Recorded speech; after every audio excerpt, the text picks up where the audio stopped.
There are moments in royal history that the cameras capture, but the palace hopes nobody fully processes.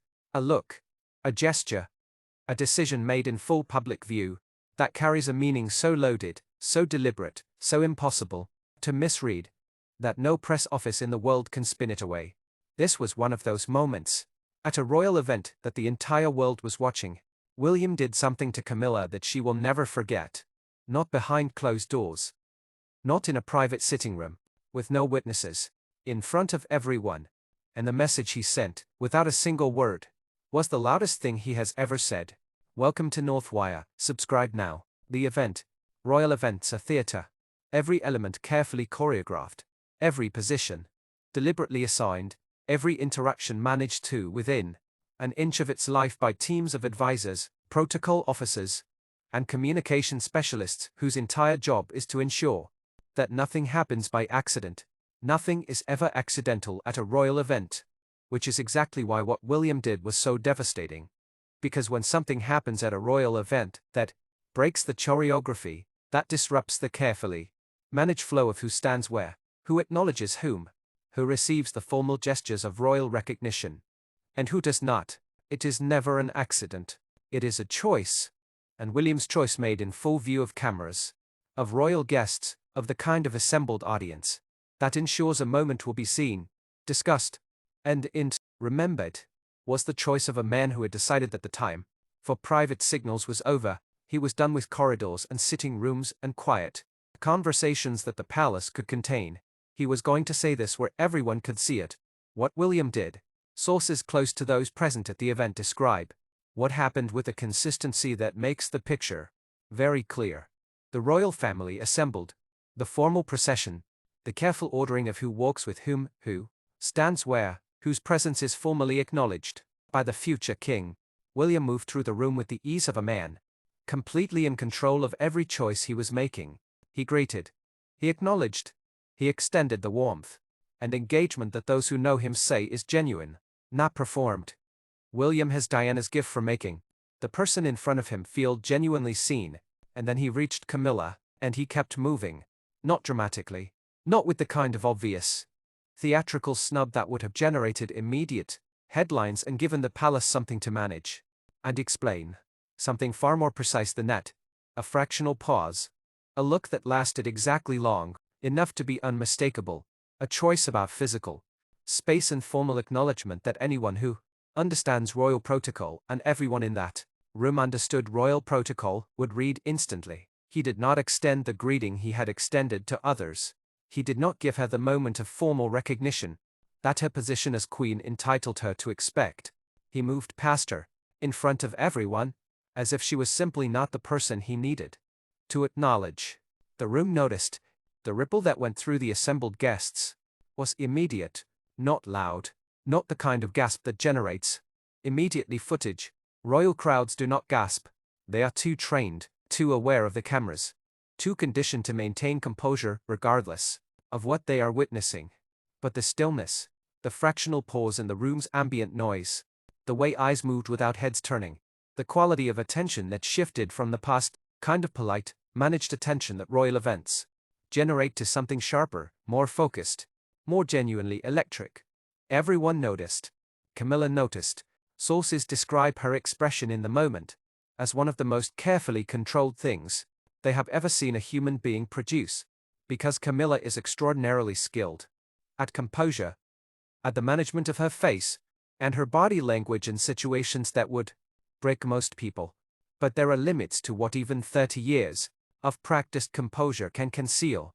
The color that left her face, the fraction of a second where the mask slipped before she pulled it back, the quality of stillness that settled around her, not the stillness of a queen at rest, but the stillness of a woman processing something that has just hit her harder than she expected. She had known this was coming. She had not known it would happen here, in front of all of them. Why William chose this moment?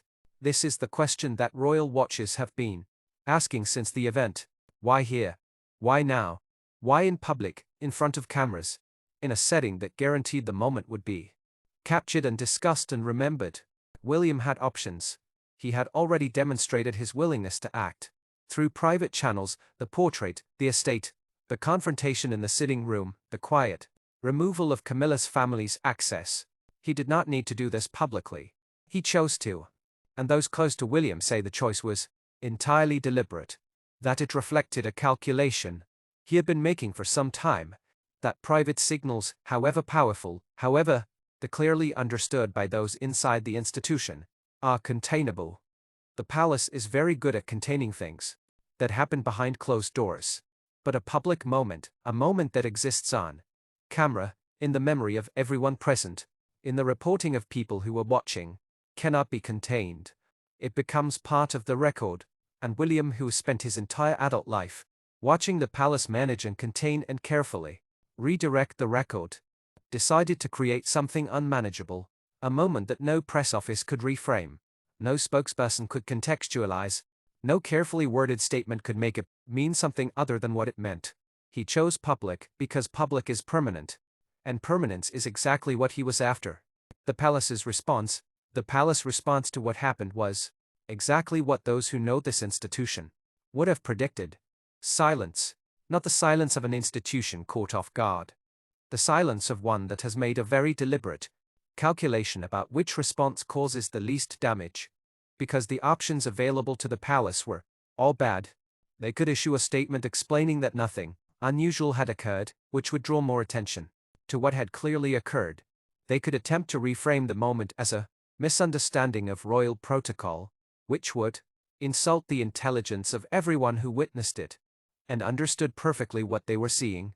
They could address it directly, which would require acknowledging that the future king had publicly snubbed the current queen at a formal royal event. So they said nothing. And in that silence, as always, in this institution, everything was said. Camilla's team privately reached out through channels. Charles was informed and, according to sources, spent several hours in conversations that those close to him describe as deeply uncomfortable, not because he was angry at William, but because he understood. Charles has always understood William better than William has perhaps given him credit for, and understanding what his son had just done, and why, left Charles with nothing useful to say. Because there was nothing to say, William was right. What this signals, the significance of what William did reaches far beyond the single event where it happened, because it signals something that the monarchy has never before had to reckon with. The future king is not waiting. He is not saving his full hand for the moment. He wears the crown. He is not conducting himself with the careful restraint of an heir who knows his time will come and is content to let it. He is acting now, in private, in public, in sitting room, palace corridors and formal royal events, watched by the world. He is making it clear to Camilla, to the institution, to the British public, to the cameras that will carry this story forward, that the monarchy he intends to lead will not look like the monarchy that broke his mother. That the woman who sat at the center of Diana's destruction will not sit at the center of his reign.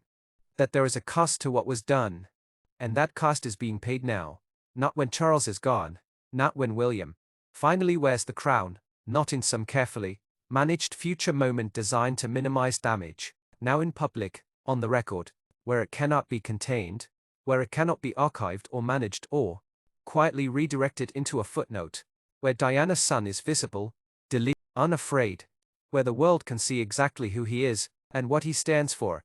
Diana once described what it felt like to be invisible inside the palace, not physically invisible.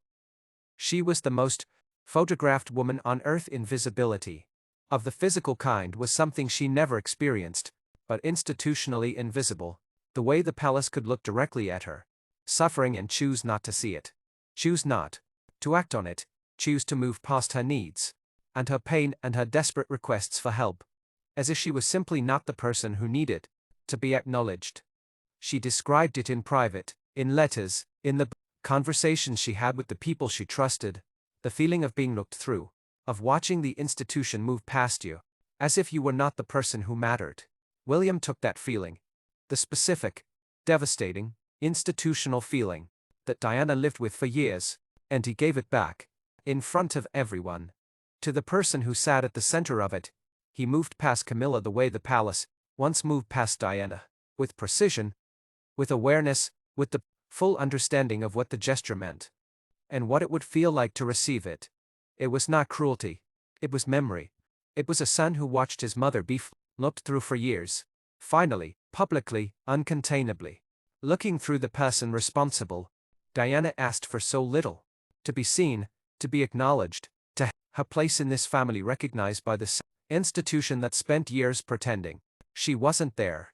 She is seen now, in every move her son makes. In every public moment he creates that cannot be archived or managed away. In the look that Camilla will carry with her from that room for the rest of her life. Diana is seen. Subscribe to Northwire. Drop a comment. Do you think William went far enough? Or is there more to come? Share this with someone who believes Diana deserves justice. We upload every single day. We are not done. Thank you for being here on Northwire. New video daily, new truth, new chapter. Subscribe, notify, share. The Crown has secrets. We uncover them. See you on next one.